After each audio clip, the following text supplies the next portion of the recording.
Who stands behind Z? A hypothesis. Neither Westerners nor Russians understand the meaning of Z. Some point out to Z originally being a sign on the vehicles. Sounds fair. That, however, doesn't explain much as it is centrally enforced. By whom? Who stands behind Z? A hypothesis. The invasion of Ukraine revolutionized the Russian symbolics, introducing a new, previously unknown symbol Z. What does Z even mean? Neither Russians nor foreigners have any idea. It is clearly a forced meme, and I have a guess on who forced it. Thread. The choice of Z letter looks weird.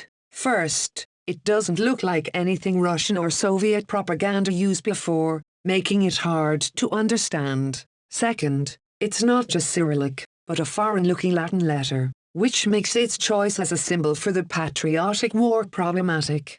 Unlike most European alphabets which are based on Latin, Russian alphabet evolved from the Greek, which makes it harder for Westerners to understand. Some of the Russian letters look alike their Western analogues, A, E, K, O, C, T, but Russian Z looks nothing like Z. In pretty much all of official propaganda slogans are written with normal Cyrillic letters, and only two letters, V and Z, are written in Latin as V and Z. Paradoxically, using this Latin letters instead of normal Cyrillic ones manifests loyalism and support of the war in Ukraine. Changing Russian Z and V letters to Latin Z and V, you shows your loyalism. Other letters don't have to be changed. That's why names of pro-Kremlin Telegram channels and chats now look as a weird mix of Cyrillic and Latin. If it was all in Cyrillic, it would be viewed as neutral. From these two pro-war symbols Z and V, the former is viewed as more radical.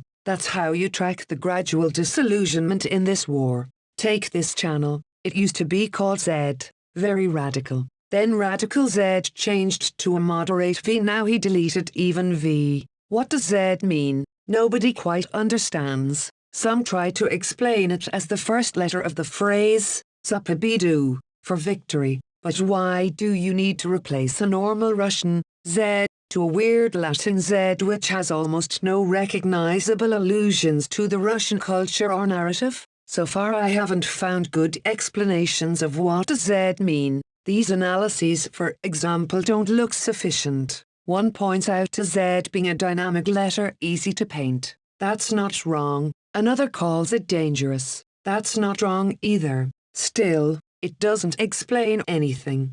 It's almost certainly some kind of tactical grouping. There's a million different theories about what the Z means, but I think it's just a marking, just an easy easy thing to mark, just like a square trying war. It is dangerous when small little symbols become proxies for being a loyal citizen in an authoritarian regime during a time of war, because those who don't wear it, those who don't show the Z, could be targeted by the state.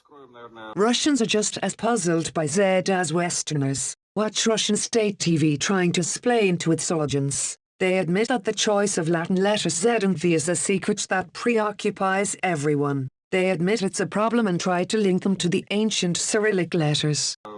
Как нам кажется, секрет, который волнует всех. Что же означают буквы Z и V на нашей бронетехнике, которая работает и на обозначение? Все спрашивают, что же это, почему латинскими буквами? Оказалось, что это вовсе-то буквы не латинские. Буковка Z, это традиционная буковка нашего кириллического алфавита. Изначально она писалась именно так, называется она «Земля». И автомобили, и наша бронетехника с этим обозначением заходят на Донбасс. В Донбасс, с той стороны прежде всего, потому что это наша земля. Вот это буковка Z. Буковка V, она, как вы думаете, в этом же алфавите, древнеславянском, означает «ижица». И вот так она тоже писалась. Это никакая не латиница. Знаете, что означало «ижица», точнее, выписать «ижицу» в русском, древнерусском обычае? Это означало «выпороть». Выпороть. И буковки V у нас куда идут? Они идут в Киев. И что они там хотят сделать с руководством этой страны? Ну, не знаю, выпороть или не выпороть, но мы очень надеемся, что судить мы их будем. И там наступит им полная ижица. Поэтому, друзья, я думаю, что это должны знать все и понимать. Это никакая не латиница. Это наши исконно русские корни, которые мы сейчас себе возвращаем во всех смыслах. И в территориальных, и в идеологических, и в понятийных. И самое главное, мы себя начинаем ассоциировать с самими собой. Не с каким-то Западом, а с самими собой. We have a problematic symbol. It's completely ununderstandable and previously unknown. It's also Latin, which makes it problematic in the context of a patriotic war against the West. And of course it's forced down everyone's throats by the power of the state. Prisoners have no choice. Mortally ill children from a hospice are made to form a Z letter. When I posted this story the first time, many considered it unbelievable. Unfortunately, you can't judge news from Russia based on your common sense. That doesn't work. Regions and city administrations launched Z actions all over the country. One typical move was lighting their windows in a way to form a Z letter. Here you see a regional parliament of Arkhangelsk lighting its windows to form a Z letter doing it. That's very typical behavior. Governor of the Kemerovo region in Siberia declared that the region, which is often called Kuzbas, will be now styled as Z, like this, in all its official materials. Like the Donbas, Kuzbas is a major coal mining region, hence the base, short form of Basain, Zabajkal, region to the east of the Baikal Lake now styles itself as Z, like this, in all official materials. As a general rule, regional elites show extreme compliance with the Z propaganda, indicating that it is all a coordinated policy, and coordinated by Kremlin. So what does Z mean? Nobody quite understands. Westerners don't, and honestly speaking Russians don't either. So let's ask another question. Where does it come from? Some argue that initially Z, V and others were simply signs on Russian vehicles and then were chosen as symbols. Sounds fair. And yet, the question remains, chosen by whom?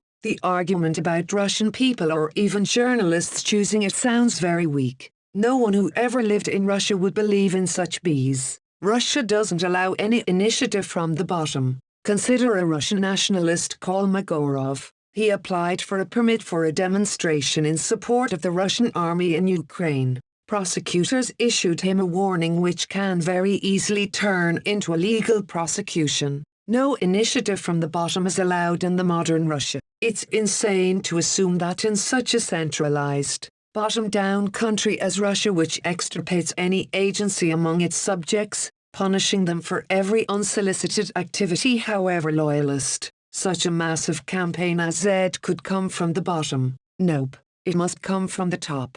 Nazism is now strongly associated with esotericism. That's not wrong, and yet, judging from primary sources, it wasn't Hitler who pushed this agenda. It was primarily Himmler, who forced mysticism and occultism down everyone's throats with only a grudging agreement of Hitler. Let's revise what we know of Z symbol. 1. It's foreign. 2. It's ununderstandable. 3. It has no references in the Russian culture and tradition. The only exception I'm aware of is Brodsky's poem A Letter to General Z, criticizing the Soviet invasion of Czechoslovakia in 1968. What can we assume about the person who chose and forced Z as the symbol of invasion? 1. Creative and unafraid to experiment with ideology and symbolics. 2. Markedly highbrow. He probably views himself as a big intellectual. 3. Has strong propensity to occultism and esotericism. Even more importantly,